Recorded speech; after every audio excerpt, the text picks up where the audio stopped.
Bonjour à toutes et à tous. Bonjour. On va peut-être attendre, je crois, quelques secondes que tout le monde puisse se connecter. Bon,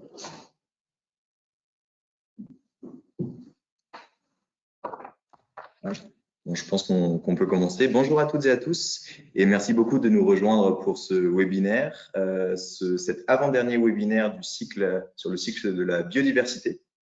C'est un webinaire qui sera donc consacré au financement de la biodiversité. Il est organisé donc par le cabinet Hugo Lepage Avocat avec mon confrère maître Raphaël Janel ici présente et moi-même maître Sylvain Manaka. Sur la structure de ce webinaire, quelques mots tout d'abord. C'est un webinaire qui se veut court. Il se fera une petite quarantaine de minutes sur le temps de votre pause déjeuner. Afin que, donc sur le temps de votre pause déjeuner, oui. Il sera évidemment disponible en replay sur la page du cabinet, la page YouTube du cabinet. Alors, pourquoi ce webinaire? En effet, ça peut presque sembler contre-intuitif de parler de financement de la biodiversité, puisque justement, la biodiversité, c'est quelque chose qu'on ne finance pas par essence. Le propre de la nature, c'est de ne faire partie d'aucun mécanisme de marché. En tout cas, c'est ce qu'on pourrait croire, car la biodiversité aujourd'hui, elle fait partie d'un système économique, bon gré, mal gré, et c'est ce qu'on va voir ci-après. Et aujourd'hui, si on a décidé de faire ce webinaire sur ce sujet-là, c'est qu'on a constaté une évolution, ou alors on pourrait même parler d'une petite révolution juridique dans ce qu'on pourrait appeler la logique de la réglementation liée au financement de la biodiversité. Pour introduire nos propos, je vous propose de citer le constat que dressait le docteur Astrov dans la pièce L'Oncle Vania de Anton Tchekhov en 1897 déjà. C'est une pièce qui a été jouée récemment au théâtre de l'Odéon à Paris. Il nous dit donc, n'est-ce pas, madame? Il faut être un barbare irréfléchi pour brûler dans son poil une telle beauté et détruire ce que nous ne pouvons créer. L'homme a été pourvu de raison et de force créatrice afin de démultiplier ce qui lui a été donné, mais jusqu'à maintenant, il n'a rien accompli et seulement détruit. Il y a de moins en moins de forêts, les rivières s'assèchent, le gibier se raréfie, le climat est dégradé et de jour en jour, la terre devient de plus en plus pauvre et infirme. Ça, c'est ce qui a été écrit donc en 1897. On avait la première révolution industrielle, on a eu la seconde révolution industrielle ensuite. Et durant tout ce temps, qu'est-ce qui s'est passé? C'est qu'on a appréhendé la nature et donc la biodiversité avant tout comme une ressource. C'était du bois pour nos constructions et également pour notre énergie. On a également puisé dans les ressources et extrait des minerais. On a toujours trouvé une certaine beauté à la biodiversité, mais aucune utilité, en tout cas aucune utilité tant qu'elle n'avait pas été fauchée. Et pendant des siècles a donc prévalu cette idée que les atteintes à l'écosystème n'affectent aucun sujet en particulier et la nature était donc réduite à la matière que l'homme pouvait exploiter à l'envi. Ensuite, au cours du XXe siècle, et pour ne parler que des évolutions politiques, et surtout au niveau international, on a eu donc le fameux rapport Brundtland, qui est le rapport qui s'appelait Notre avenir à tous, rapport rendu aux Nations Unies en 1987. A suivi de ce rapport le fameux sommet de la Terre à Rio de Janeiro en 1992. C'est lors de ce sommet qu'a été fixé l'accord sur la création des COP, COP dont on entend parler chaque année, cette grande messe pour la protection de l'environnement et surtout du climat. Donc, ce premier rapport, cette COP, elles ont montré l'existence d'un besoin politique et donc d'un besoin juridique de protéger notre écosystème. Depuis, on a commencé à parler de réduction des atteintes, de protection de la biodiversité, également de développement durable et surtout de compensation environnementale. C'est ce qu'on a lieu. Le sommet de la Terre de 92 a donné lieu ensuite au protocole de Kyoto en 96-97 avec les mécanismes de développement propre qui étaient en réalité des sortes de crédits carbone. On parlera tout à l'heure du lien entre crédit carbone et protection de la biodiversité. Donc, nous, notre sujet du jour, ce sera notamment de parler des mécanismes en droit positif, des mécanismes qui existent actuellement. Et on verra que le financement de la biodiversité, aujourd'hui, il se fait surtout par la compensation, par les mécanismes de compensation. Cette compensation, elle peut être parfois obligatoire. Elle est dans certains cas, et c'est les cas notamment cités institués par le Code de l'environnement. Je laisserai mon confrère Raphaël en parler. Et ensuite, la compensation, elle peut être également volontaire. Et là, on a énormément entendu parler de la compensation carbone, compensation environnementale volontaire. C'est notamment celle qui a été établie par les standards issus du secteur privé, les standards Verra, le standard du Gold Standard de WWF. Pour le moment, donc, il s'agit surtout, dans ce cadre volontaire, de compensation carbone. Néanmoins, comme on le verra, les écosystèmes étant également des puits de carbone, certains projets de compensation carbone passent nécessairement par la conservation ou la restauration de ces écosystèmes. Alors, cette compensation, on le verra, on peut considérer qu'elle est une avancée si elle respecte en tout cas deux conditions qui est au préalable d'avoir fait un travail de réduction des atteintes à la biodiversité et en deuxième lieu, si cette compensation elle est réellement effective. On note toutefois que de nombreux biologistes critiquent la notion même de compensation puisqu'en biodiversité, on peut considérer qu'il n'y a pas d'équivalent. Et en effet, en tout état de cause, ce que l'on peut dire, c'est que si on utilise un langage mathématique, en tout cas, la compensation, au mieux, elle est égale à 0. La compensation, c'est quelque chose de neutre. Dans son principe même, elle poursuit l'objectif de produire une quantité de capital naturel, quantité donc que l'on peut quantifier, une quantité de capital naturel qui est tout juste suffisante pour remplacer une quantité de capital naturel perdu. Elle ne vise donc pas un résultat positif. Et c'est là, depuis peu, qu'on parlera en ouverture de cette petite évolution juridique, une évolution de la réglementation issue du droit européen. Et en étant un peu optimiste, on va essayer de l'être, en étant un peu optimiste, on pourrait même aller jusqu'à parler d'une tournant peut-être dans la logique politique en matière de financement de la biodiversité, pour un financement de la biodiversité en tant que tel, et non pas un financement de la biodiversité par la compensation. Donc, au sommaire, je dirais, de ce cours webinaire, premièrement, on pourra parler du financement de la biodiversité par des mécanismes compensatoires obligatoires issus du Code de l'environnement. Dans un second temps, on pourra parler des mécanismes de financement de la biodiversité par des mécanismes volontaires, qui sont notamment tirés du droit européen. Et ensuite, on ouvrira sur la question du financement positif ou alors du financement en dehors des questions de la compensation de la biodiversité. Et pour ça, je laisse la parole. Merci Sylvain. Donc, moi, je vais revenir sur la compensation en fait finalement de la perte ou des atteintes à la biodiversité. Pourquoi on est parti sur du financement de la biodiversité? Or, le financement, ça suppose presque intrinsèquement qu'on va payer, on va investir de l'argent pour quelque chose qui va nous apporter un bénéfice à plus ou moins long terme. La biodiversité, jusqu'à maintenant, finalement, jusqu'à très récemment, on ne considérait pas qu'elle avait une valeur intrinsèque. Et cette valeur se construit par le biais de la compensation, en fait, par le biais de la compensation des atteintes à la biodiversité. Parce que c'est très tardivement qu'on a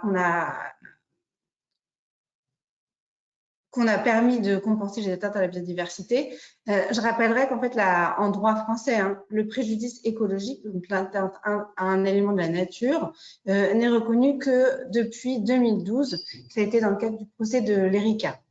Ça a été entériné et consacré par un texte avec la loi biodiversité de 2016. Donc tout ça, c'est vraiment tardif.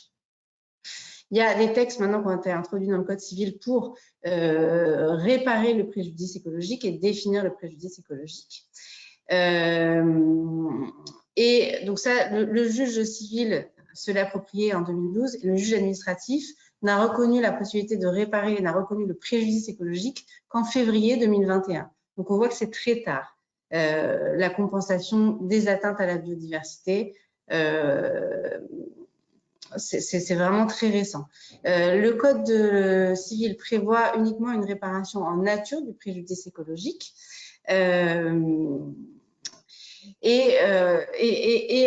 doit tenir compte, cette réparation, une fois qu'il y a eu une atteinte, de ce qui a été mis en œuvre concrètement. Par exemple, on voit qu'il y a des décisions qui sont assez encourageantes en fait des juridictions.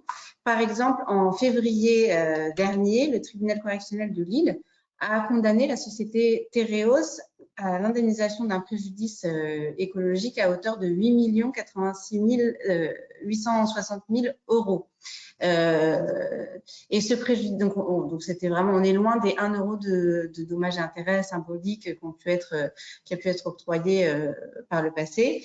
C'est quelque chose de, voilà, de conséquent. Et ce préjudice écologique, il est finalement inférieur à ce qu'a pu coûter la réparation en nature de la rupture des digues de Tereos, qui a entraîné des déversements de produits dans le milieu naturel et notamment dans l'eau et la mort de milliers de tonnes de poissons.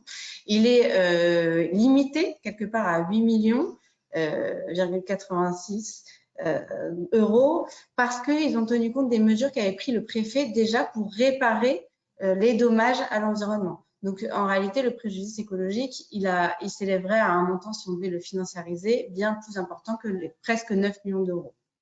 Donc, voilà pour la compensation des atteintes à la biodiversité une fois qu'elles ont été portées. Il y a aussi un mécanisme des compensations presque par anticipation des atteintes à la biodiversité qui existe depuis les années 70, qui est prévu en droit mais qui n'était pas appliqué réellement jusqu'à l'intervention de la loi de 2016 qui prévoit une obligation de compensation renforcée des atteintes à la biodiversité. Et alors, bon, c'est seulement dans les cas où elle a été prévue par un texte, donc ça couvre en réalité les atteintes à ce qu'on appelle des espèces protégées ou à des zones Natura 2000 ou encore aux écosystèmes aquatiques et aux zones humides. Donc, c'est un champ d'application assez limité, mais qui, on va le voir, permet d'assurer finalement un financement de la biodiversité par compensation presque effectif.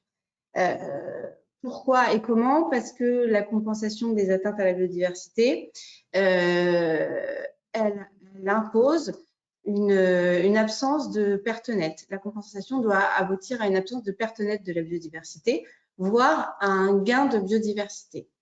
Là où c'est intéressant et c'est pas complètement hors sol, c'est que bon, d'une part, ça exclut la compensation financière et d'autre part, ça suppose une équivalence écologique, c'est-à-dire qu'on ne va pas compenser par la destruction d'une zone de biodiversité protégée par la création d'une zone 2 fois plus grande renaturée. Non, on ne va pas se limiter à un ratio de surface, mais en réalité, on va prendre en compte une équivalence écologique. Donc, on veut une zone de compensation qui compense la perte d'espèces qui a été atteinte, la perte d'habitat donc de cette espèce. Donc, on doit recréer une zone avec un habitat équivalent pour les espèces qui sont affectées. Et ça prend en compte également la fonction écologique de la zone. Donc, on ne peut commencer que par une zone aux mêmes fonctions écologiques. Par exemple, si on doit compenser la destruction d'une zone humide, on va devoir prendre en compte la fonction hydrogéologique de la zone humide. Est-ce qu'elle avait une fonction de régulation des crues? Est-ce qu'elle avait une fonction de puits de carbone? Évidemment, c'est souvent le cas. Donc, une fonction d'écosystème particulier pour une espèce en particulier. Donc, il va falloir recréer, pour que la compensation soit effective et reconnue, recréer une zone aux mêmes fonctions écologiques. Et ensuite, cette compensation, elle doit se faire par priorité à proximité de la zone qui sera atteinte. Donc ça, ces mesures de compensation concernent finalement tous les projets d'aménagement dans des zones naturelles ou plus ou moins naturelles et qui vont affecter la biodiversité. Il y a deux types de compensation possibles. Il y a une compensation directe qui est effectuée par le maître d'ouvrage, donc par le porteur de projet, qui va, dans le cadre de la désautorisation requise pour son projet, proposer des mesures de compensation qui vont être vérifiées et validées par l'administration. Le maître d'ouvrage va pouvoir les mettre en œuvre sur le site sur lequel il va porter des atteintes à la biodiversité, ou bien en toute proximité. Et il y a un autre mode de compensation qui est la compensation indirecte, donc par la demande. Donc, si le maître d'ouvrage ne peut pas réaliser la compensation sur son site, il va aller voir des opérateurs de compensation et conclure un contrat avec eux pour s'assurer qu'il va mettre en œuvre, l'opérateur de compensation, les mesures qui vont permettre de compenser les fonctions écologiques que lui-même aura détruites dans le cadre de son projet. Ce contrat-là, ça peut se faire notamment par ce qu'on appelle une obligation réelle environnementale. Ça a été créé par la loi de 2016. Et sinon, ça peut se faire aussi par l'accréditation d'une fiducie environnementale, c'est-à-dire on affecte un patrimoine en particulier à cette préservation ou restauration de la biodiversité. Et il y a aussi une compensation qui peut se faire indirectement par l'offre. Et ça concerne la création de sites naturels de biodiversité. Et c'est un modèle économique particulier, donc qui va mettre en place des mesures de restauration de biodiversité et générer des unités de compensation. Et donc, le porteur de projet qui va devoir compenser les atteintes à l'environnement créé par son projet pourra le faire en acquérant des unités de compensation. Il y a un exemple notamment de site de compensation naturelle, c'est le site de Caussures dans la plaine de la Crau, qui est porté par la Caisse des dépôts et consignations. Il n'y a pas beaucoup d'autres exemples en réalité aujourd'hui. Donc voilà, il y a plusieurs mécanismes de compensation et ce qui est vraiment intéressant, c'est que comme la compensation doit durer autant que les atteintes à l'environnement, ça peut aller jusqu'à plusieurs dizaines, voire centaines d'années, évidemment. C'est que ces mécanismes de la fiducie, l'obligation réelle environnementale, ça permet d'inscrire dans le temps les mesures de compensation et de s'assurer qu'il va y avoir un suivi et de pérenniser ces mesures de compensation et donc la compensation d'atteinte à la biodiversité.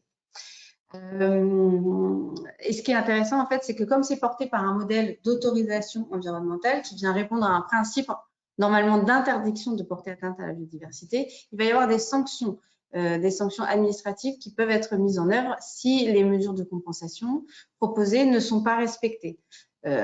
Ces sanctions, ça peut être une amende administrative de 15 000 € et ça peut aller jusqu'à la consignation des sommes qui sont nécessaires pour mettre en œuvre les mesures de compensation, voire la réalisation d'office avec ces sommes consignées par l'administration. Donc, par rapport à ces mesures de compensation, on voit que c'est finalement très très loin de ce qu'on pourrait attendre comme financement de la biodiversité.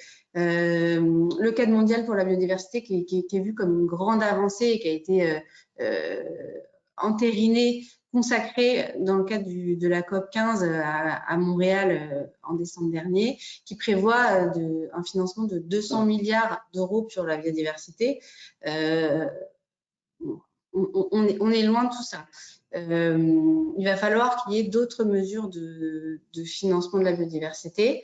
Mais c'est vrai que ces mesures de compensation présentent un certain degré d'effectivité qui n'est pas forcément garanti par les mécanismes de marché qu'on envisage, qui sont aussi envisagés par le cadre mondial pour la biodiversité. Mais je vais laisser la parole à Sylvain sur ces questions de création d'un marché des unités de biodiversité. Merci beaucoup.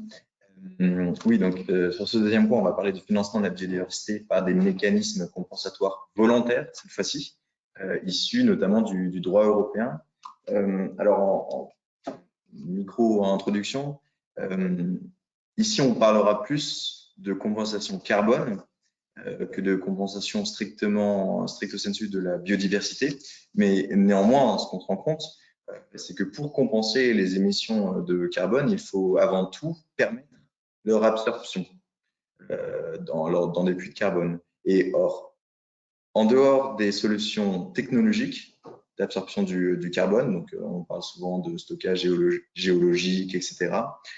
Ce qu'il faut dire, c'est que la majeure partie des absorptions qui sont faites, elles se font par la création de puits naturels de carbone. On parle beaucoup de plantation d'arbres ici, mais il y a également, pour n'en citer que ça, l'agroforesterie qui se veut durable. Et on va donc, par ces moyens-là, financer la restauration ou la conservation de la biodiversité, néanmoins en guise de compensation à des émissions de carbone et en essayant de réaliser le meilleur puits de carbone, puits naturel de carbone.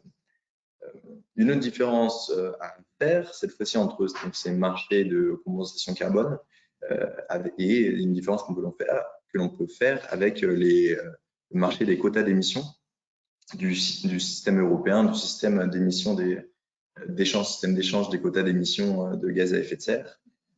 On est sur des choses complètement différentes. Le second, donc le SEQE, c'est un système qui a été un marché qui a été mis en place par le droit européen, qui est réglementé au sein de l'Union européenne, alors que le marché de la compensation carbone, le marché des crédits carbone, c'est un marché qui est pour le moment complètement volontaire, avec n'importe qui peut aujourd'hui créer un crédit carbone, conclure un contrat et émettre des crédits carbone en considérant avoir de son côté, par son exploitation, par une activité, avoir absorbé certaines quantités d'émissions de gaz à effet de serre, une quantité de gaz à effet de serre. Il y a évidemment des standards qui se sont créés, mais là encore, ce sont des standards totalement issus du droit privé. Et on peut parler des deux standards principaux que sont le Gold Standard du WWF ou alors le standard Verra. Donc, ces standards ou ces labels, on les appelle comme on veut, ce sont des centres de certification, de vérification et de certification de la conformité des crédits carbone qui sont émis. L'idée, c'est qu'un exploitant qui considère par son activité absorber des crédits carbone, que ce soit par la gestion durable d'une forêt, que ce soit par la plantation d'arbres, que ce soit par n'importe quel projet, va voir se rendre, envoyer une demande de certification à Verra ou à Gold Standard et suivre leur processus créé en interne, souvent qui donne lieu à un audit par un tiers vérificateur. Et ensuite, il va certifier les crédits carbone émis et l'exploitant va pouvoir s'en prévaloir lorsqu'il va vendre ces crédits carbone à une première entreprise, laquelle pourra soit s'en prévaloir au titre alors aujourd'hui, on ne connaît pas encore d'obligation de neutralité carbone pour les entreprises, mais souvent les grosses entreprises du marché cherchent à des fins de communication à montrer qu'elles sont neutres en carbone. Et pour ce faire, soit sans réduction préalable de leurs émissions en interne, soit en parallèle d'un effort de réduction d'émissions de leurs gaz à effet de serre, ces entreprises vont pouvoir s'en prévaloir à des fins de communication. Voilà pour l'état actuel du marché. On peut également citer l'accord de Paris sur ce point. Donc l'accord de Paris de 2015, l'accord de Paris qui a été fait dans le cadre de ces COP dont on parlait précédemment. L'article 6 et notamment l'article 6.2 et l'article 6.4 de cet accord de Paris prévoit la mise en place d'un marché d'échange donc de crédit carbone. Seulement, on est aujourd'hui en 2023, 8 ans après, et les textes relatifs à la mise en œuvre de ce marché n'ont pas encore abouti. Alors, à chacune des COP, c'est l'un des sujets majeurs. À chacune des COP, il y a certaines avancées, mais il y a aussi parfois des reculs ou des difficultés. Ce qui fait que pour le moment, même si j'ai l'impression qu'on s'en approche de plus en plus, pour le moment, à un niveau international, il n'existe toujours pas de marché réglementé de crédit carbone. Une fois qu'on a dit ça, on peut se tourner vers le droit européen et surtout vers la proposition de règlement du droit européen, proposition du 30 novembre 2022. C'est une proposition, je vais vous lire son titre, je le lirai une fois, hein, proposition de règlement du 30 novembre 2022 établissant un cadre de certification de l'Union européenne relatif aux absorptions de carbone. L'idée de cette proposition, elle se résume en 2 mots, c'est transparence et efficacité. L'idée, c'est de créer un cadre réglementaire, donc des contre-règlements.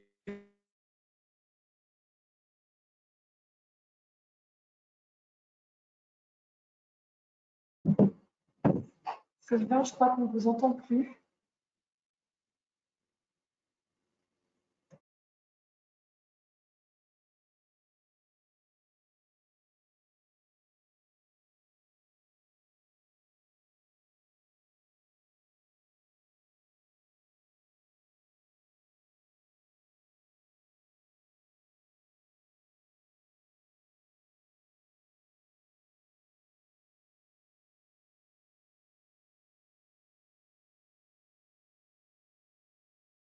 Sylvain, tu m'entends?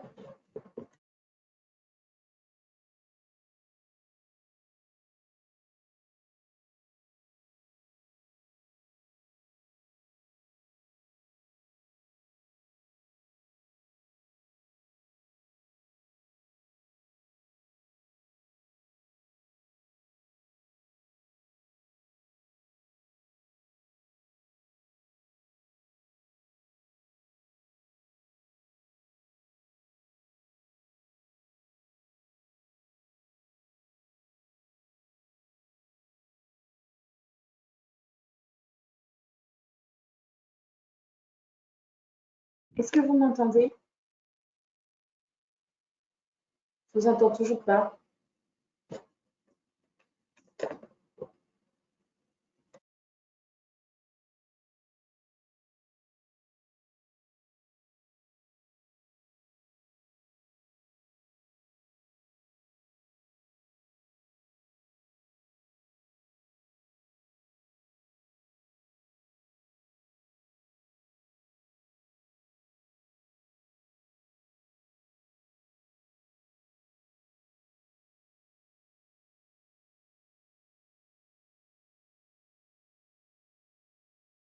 En tout cas, enfin, non, en fait, je sais pas. Non, on voit. Ah, attends. Tu vois? Ouais. Est-ce que tu veux venir aller voir? Ouais, je vais regarder. Excusez-nous. Est-ce que tu entends quand je... Est-ce que tu entends Margot?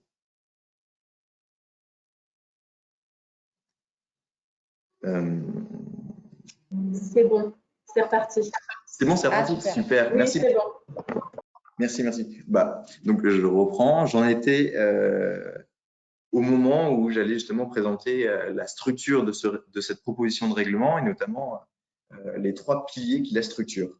Le premier pilier, c'est l'édiction de critères de qualité de chaque absorption carbone.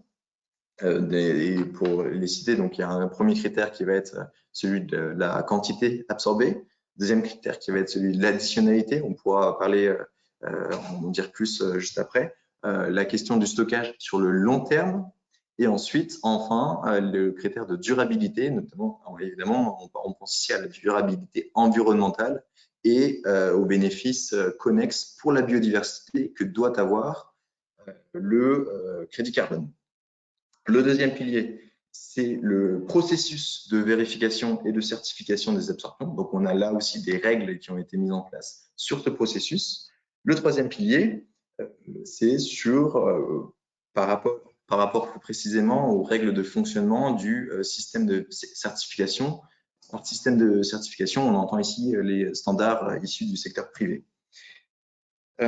Sachant que la certification de l'absorption, au titre de ce nouveau cadre réglementaire, elle sera soumise dans tous les cas à 2 conditions. La première, c'est que l'absorption doit être réalisée au moyen d'activités d'absorption de carbone qui répondent aux critères de qualité. Et la seconde condition, c'est qu'elle doit être vérifiée par un organisme de certification indépendant. Sur le premier pilier, donc, premier pilier, 4 critères. Le premier critère, c'est celui de la quantification. En effet, l'activité doit pouvoir fournir un bénéfice d'absorption nette de carbone. Le bénéfice, comment est-ce qu'il est calculé? Il est calculé par rapport à, ou plutôt, on va quantifier les absorptions qui sont issues de l'activité de l'exploitant, tout en décomptant les absorptions normales relativement par rapport à un niveau de référence, un niveau témoin comme on pourrait l'appeler, et en décomptant également les émissions de gaz à effet de serre qui ont pu être générées lors de la mise en place de l'activité d'absorption.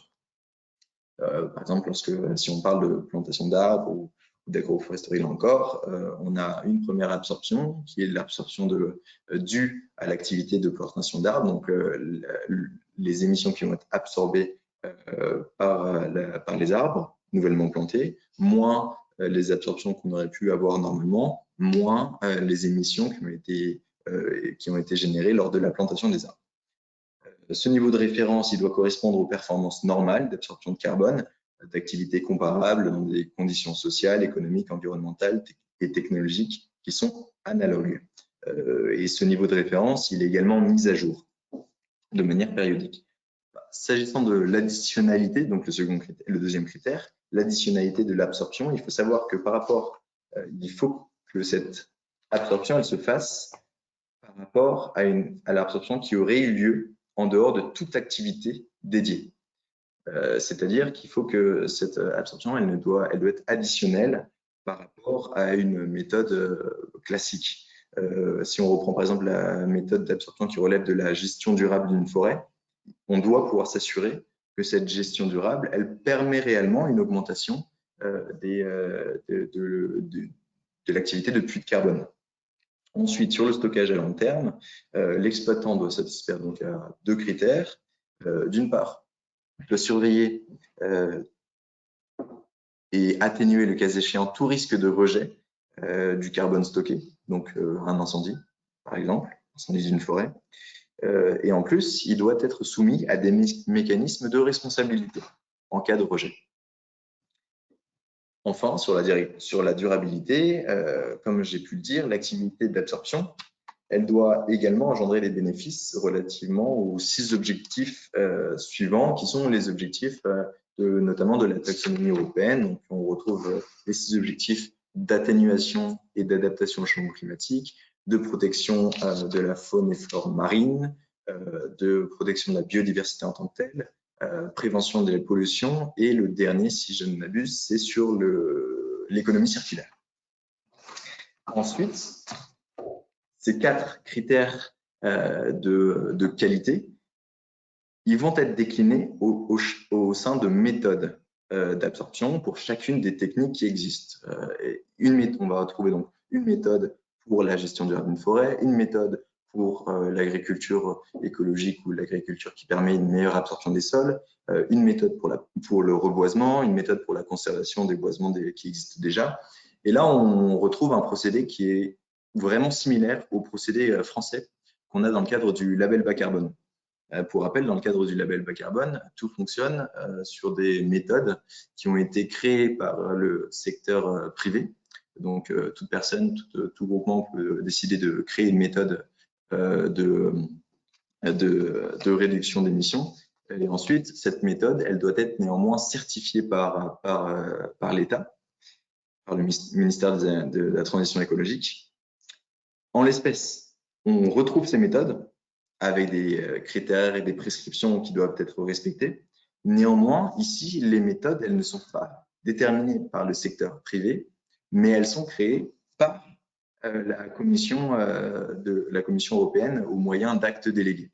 Donc, la Commission se réserve le droit de créer ces méthodes dans de futurs actes délégués, qui seront donc des règlements, des actes législatifs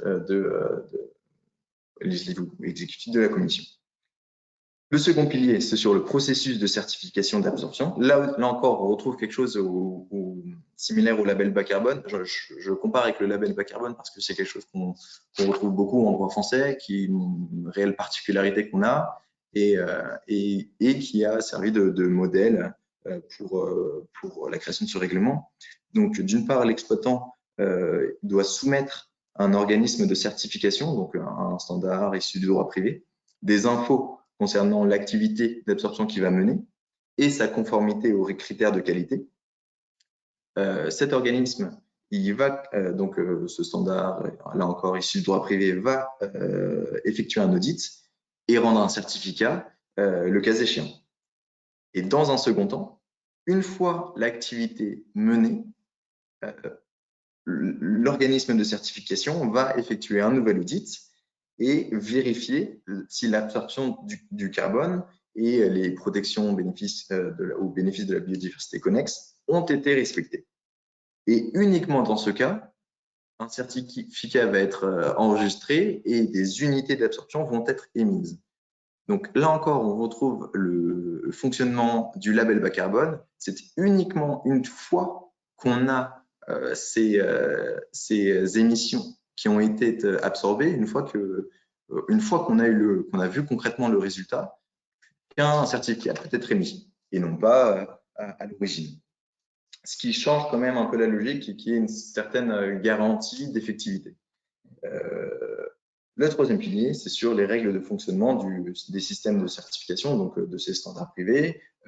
Ils doivent être reconnus par la commission. Donc la commission va prendre une décision en disant ce standard, je le reconnais, il peut certifier des crédits carbone conformément au droit européen. C'est un processus de reconnaissance de 5 ans, donc qui doit être réeffectué tous les 5 ans. Et les systèmes de certification doivent tenir à jour des registres publics consignant chaque unité d'absorption. Et ça permet l'une des plus grandes problématiques en matière de compensation, qui est le double comptage. Voilà pour la présentation de ce règlement, qui donc, je le disais, est une proposition de règlement sur la compensation en carbone, mais qui permet, par l'émission de ces crédits, de financer des projets de restauration ou des projets de conservation de la biodiversité. Néanmoins, comme on le disait en introduction et comme l'a dit Raphaël, on est là encore dans un cadre uniquement de financement par compensation, donc de financer une perte. Donc au final, d'éviter de se retrouver dans un point négatif en termes de biodiversité, mais on ne va pas faire du positif. Et c'est là où on voulait ouvrir. Je ne sais pas si tu veux rajouter quelque chose au préalable ou je… Non, peut-être après ce que tu diras sur okay. le règlement technologique. Et donc, en guise d'ouverture, on voulait vous parler donc du règlement du règlement taxonomie donc, de 2021, mais surtout du projet d'acte délégué du 5 avril 2023 qui a été mis en consultation. Pour rappel, avant d'entrer dans le détail dans le vif du sujet, pour rappel, qu'est-ce que le règlement taxonomie du 18 juin 2021? Il s'agit d'une classification. Une classification donc, qui va déterminer quelles sont les activités économiques qui peuvent être considérées comme vertes ou, comme le dit le législateur, comme durables sur le plan environnemental. Donc, à ce titre, l'objectif de protection de la biodiversité figure parmi l'un des objectifs ou l'une des catégories d'activités économiques pouvant être considérées comme vertes. La biodiversité, elle est donc à part entière un élément de cette classification. Comment est-ce que ça fonctionne? On va avoir une entreprise, prenons un exemple, une entreprise A. Pour déterminer si l'entreprise a une activité économique qui est verte, qui est durable sur le plan environnemental, première étape, l'entreprise, elle doit exercer au préalable dans un secteur que la taxonomie considère comme vert. On parle de secteur d'éligibilité à la taxonomie. Pour ce faire, la Commission européenne elle a publié une liste d'activités économiques qui sont éligibles pour chacun des 6 objectifs. Donc, Pour l'objectif de l'atténuation, par exemple, au changement climatique, on va avoir l'activité de rénovation thermique et de performance environnementale, de performance énergétique. Pour l'activité de biodiversité, comme on le verra plus tard, on a pour l'objectif, excusez-moi, l'objectif de protection de la biodiversité, on va avoir une activité qui est notamment celle de la création de projets de restauration ou de conservation de la nature. Première étape, donc, est-ce que l'entreprise exerce dans un secteur listé par la taxonomie? Seconde étape, est-ce que l'entreprise doit encore se conformer aux prescriptions propres à chacune de ses activités? Et ces prescriptions, on les appelle les critères d'examen technique. Voilà pour le fonctionnement global de ce règlement. On a eu déjà en 2021 deux actes délégués qui ont été publiés sur les objectifs, concernant les objectifs d'atténuation et d'adaptation au changement climatique. Dans les A, il nous manquait les 4 autres objectifs environnementaux, qui est donc prévention de la pollution, prévention de la faune et flore marine, protection de la biodiversité et économie circulaire. Le 5 avril 2023, la Commission a publié les projets d'actes délégués concernant ces 4 objectifs, notamment donc le projet d'acte délégué concernant la protection de la biodiversité. Seules 2 activités économiques ont été considérées comme durables sur le plan environnemental pour parvenir à la protection de la biodiversité. D'une part, l'activité de conservation et de restauration de l'environnement, et d'autre part, l'activité d'hébergement, mais c'est une activité d'hébergement qui est également assimilée à un projet de restauration de la biodiversité. Donc, on peut dire en quelque sorte qu'il n'y a qu'une seule ou deux activités qui est la conservation ou la restauration de l'environnement.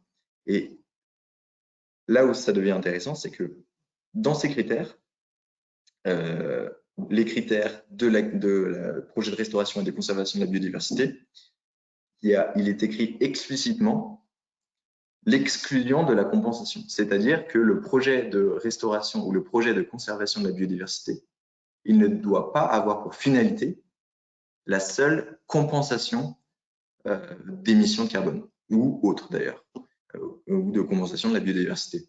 Donc ça veut dire que l'Union européenne est en train de créer un cadre dans lequel on peut financer des projets de protection de l'environnement en dehors de toute logique liée à une simple compensation de ces atteintes. Alors, les critères qui sont prescrits sont très larges. Et ce que ça veut dire, c'est qu'il est laissé la possibilité aux exploitants, aux gens, en fait à nous, d'initier des idées qui pourraient correspondre à ces critères et qui pourraient correspondre à un projet de restauration et de conservation, d'initier donc des idées d'activité économique qui pourraient y correspondre. Et c'est à nous, en fait, on a réellement le champ libre en dehors de ces critères, donc un critère d'audit, etc., qui pourraient vous renvoyer vers le lien vers le règlement pour lire vers l'acte délégué pour lire de manière plus précise. Mais en conclusion, on a le champ libre. Et ce qu'on voulait dire aujourd'hui, c'était on pourrait voir en tout cas un renversement de la logique, donc d'une logique de financement de la biodiversité complètement en dehors de la simple logique de compensation d'une perte de biodiversité. L'Union européenne est en train de mettre en place un cadre et on va pouvoir s'en saisir. Alors peut-être pour compléter ce point-là, on sait que le Royaume-Uni, depuis il y a quelques jours, a décidé de lancer des crédits biodiversité. Donc ça s'inscrit dans ce cadre a priori de nouveau cadre de création d'un marché quelque part de la biodiversité au niveau européen.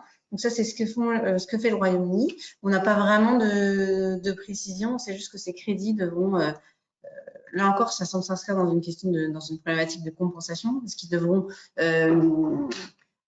apporter un gain de biodiversité de 110% par rapport à une perte. Voilà, on voit qu'il y a encore cette idée de compensation. En revanche, au niveau français, je dirais qu'on est encore dans cette ligne d'ouverture avec le projet de loi pour une industrie verte. Il y a un nouvel article dans ce projet de loi qui va être discuté cet été qui prévoit, qui vient modifier l'intitulé des sites de compensation dont j'ai parlé tout à l'heure et qui permettent d'acquérir des unités de compensation pour compenser une atteinte. Le nom de ces sites naturels de compensation devrait changer et il devrait s'appeler des sites naturels de restauration ou de renaturation. L'idée, c'est là encore de pouvoir vendre des unités, mais qui ne seront plus des unités de compensation, mais des unités de restauration ou de renaturation. Donc, voilà, on va proposer en fait à l'acquisition. Alors, normalement, il devrait y avoir les mêmes garanties que pour la compensation, à savoir cette histoire d'équivalence écologique, de gains de biodiversité. Mais on va proposer donc à la vente des unités de renaturation ou de restauration de la biodiversité. Et ça va donc ça s'inscrit en fait dans le champ du règlement d'application pour la taxonomie pour flécher des investissements, des financements dans ces projets de renaturation et de restauration et pas uniquement de compensation. Bon, la question c'est comment et qui va être incité à acheter ce type d'unité s'il n'y a pas il faut trouver une contrepartie en fait pour aller acheter ces unités de restauration ou de renaturation.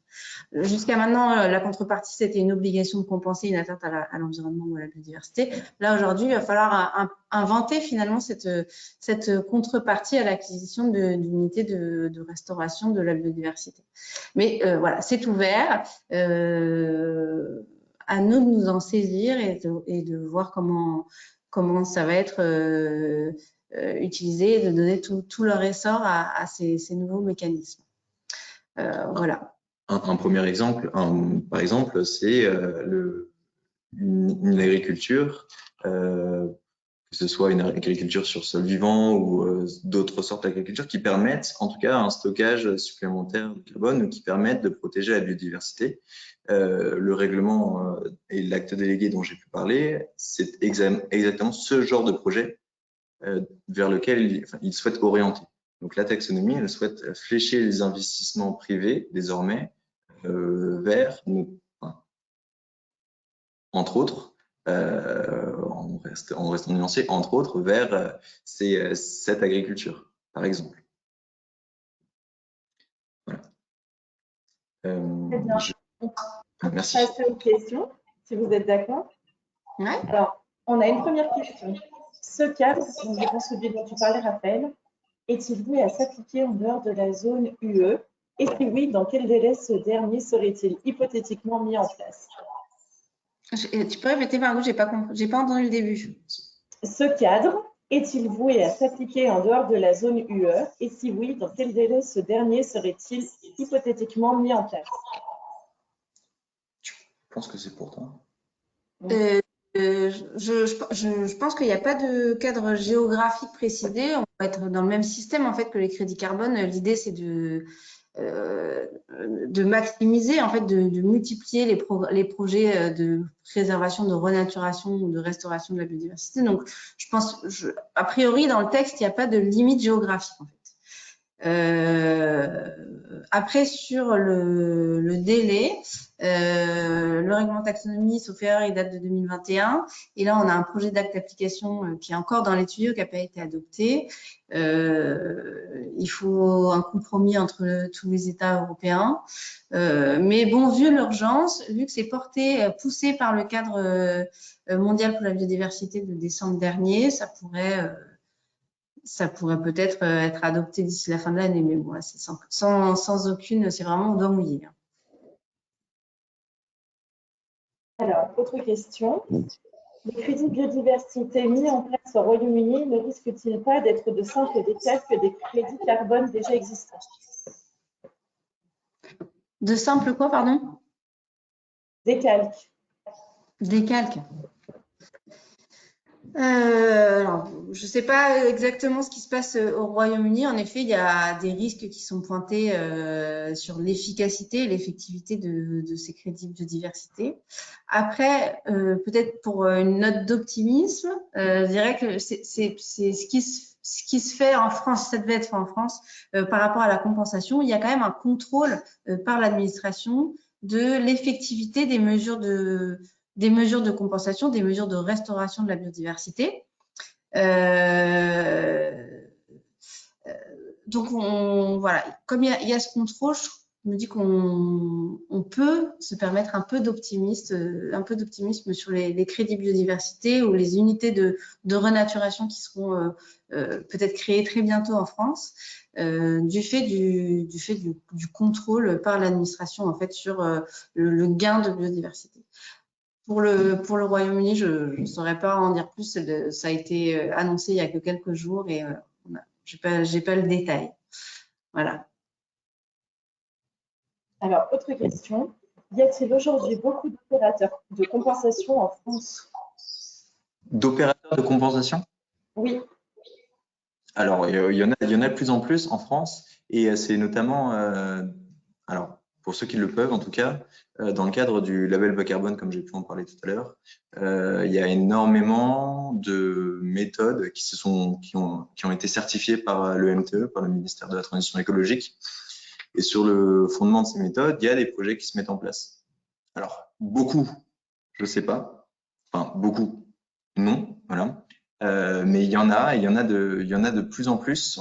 J'ai l'impression qu'avec le label bas carbone, on a réussi, en mettant de côté tous les problèmes liés par essence à la compensation, à créer quelque chose de viable et à permettre un cadre de transparence. Parce que ce qu'il faut savoir, c'est que l'État intervient 2 fois. L'État intervient 3 fois même. Dans l'établissement des méthodes, donc dans la certification des méthodes, l'État intervient encore au moment de certifier le projet en amont avant qu'il soit mis en place, et l'État intervient enfin au moment d'accréditer les réductions d'émissions, parce que c'est comme ça que c'est appelé, qui ont pu être effectuées, exactement comme dans le cadre que j'ai pu présenter.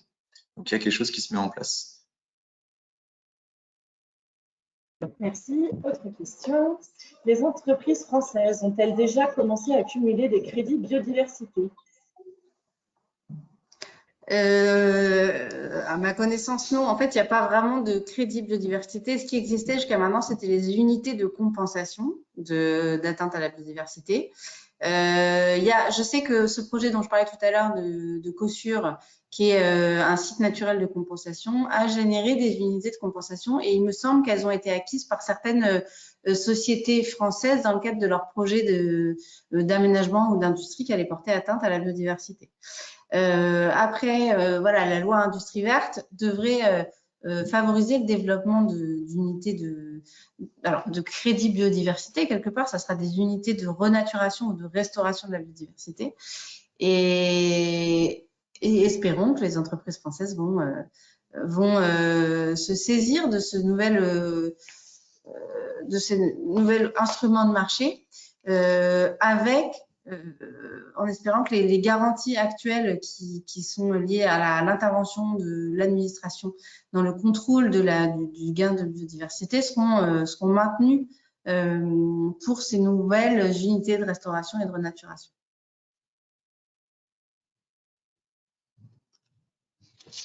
Alors, on me pose une question, je ne suis pas sûre de la comprendre. On me demande, ah oui, je pense qu'on me demande de répéter le nom du site français. C'est le site de Cossure, le site de Cossure qui est porté par la Caisse des dépôts et consignations et qui se trouve dans la plaine de la Crau. C'est O2SURE, il me semble. Et la plaine de la Crau, c'est CRAU. Alors, autre question.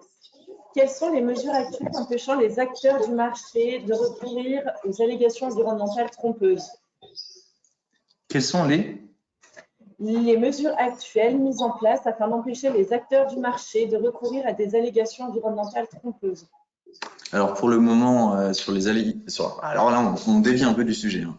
Mais sur les allégations environnementales, c'est la publicité mensongère, publicité pratique commerciale trompeuse en langage juridique. On peut dire 2 choses. La première, c'est qu'il existe un cadre actuel, même si il est un peu assez maigre, puisqu'il s'agit surtout de reporter ou de signaler une publicité lorsqu'elle est faite devant l'autorité compétente, et celle-ci va énoncer un avis et prendre une décision. Ce qui va se passer, et là on est sur quelque chose de, pour le coup on peut parler de réelle révolution sur ce point-là, ça nous vient encore une fois du droit européen, c'est la prohibition de directive qui s'appelle la Green Claims Directive, donc directive sur les allégations vertes, qui elle va obliger toute entreprise qui souhaite faire une allégation environnementale, par exemple respectueux de l'environnement, par exemple neutre en carbone, par exemple sans huile de palme, par exemple. Durable. Ou durable, ou tout simplement durable, va l'obliger à mettre également sur le packaging, soit via un QR code, soit directement, les justifications de son allégation. Et des critères de justification sont également établis par cette proposition de règlement. Donc, on a tout un système qui n'ont pas interdit certaines allégations. On aurait pu interdire tout bonnement l'allégation neutre en carbone, sachant que c'est presque inconcevable de l'obtenir, ou en tout cas sans compensation, c'est inconcevable. C'est pas ce qui a été choisi. Il a été choisi d'obliger, avec des critères assez contraignants, de justifier l'allégation. Donc voici ça, c'est pour le droit européen qui est en cours de discussion. Et alors pareil, au doigt mouillé, qui devrait sortir dans cette année, je ne sais pas, mais peut-être l'année prochaine. Et peut-être juste pour appuyer, en fait, ça va même au-delà, hein, c'est vraiment une révolution dans le sens où on ne pourra faire état de ce type de caractéristiques finalement d'un produit ou d'un service durable, respectueux de durable, que si en amont, ça a été c'est justifié par un programme de certification, oui, et puis certifié par un tiers indépendant. Si on n'a pas cette justification et cette certification, on ne pourra pas utiliser cette allégation environnementale. Et ça, c'est vraiment révolutionnaire. Autre question. Que penser du nucléaire qui a été inséré dans la taxonomie qualifiée de verte sans considération des déchets produits? Oui, alors là, on a essayé d'avoir une touche optimiste, mais en effet, l'une des grandes critiques qu'on peut faire à l'ouverture qu'on a pu faire en dernière partie, c'est que ce règlement même de la taxonomie, c'est une classification des activités qu'on considère comme vertes, mais c'est l'Union européenne et les États membres qui décident de quoi mettre dedans, et ils ont fait le choix d'y ajouter par un acte délégué supplémentaire le nucléaire et le gaz. Alors, ça sort directement des négociations entre l'Allemagne et la France, et la seule chose qu'on peut dire, c'est que c'est réellement dommage. Ouais. Parce que on n'est pas sur. Alors, ce qu'il faut savoir sur le règlement taxonomie, c'est que on n'est pas sur une interdiction de toutes les activités qui n'y figurent pas. Le nucléaire, le gaz pourront toujours exister. C'est même pas la question.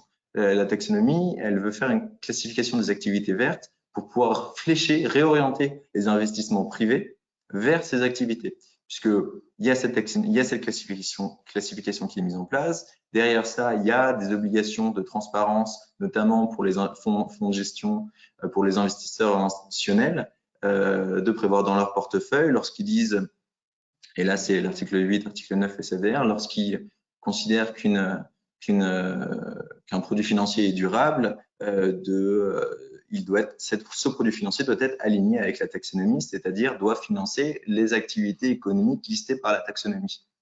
Et le fait d'avoir ajouté le nucléaire et le gaz, ça permet tout simplement de financer le nucléaire et le gaz outre mesure. C'est vrai que ça montre voilà, une volonté politique forte, notamment de la France, de maintenir ces sources d'énergie. Voilà.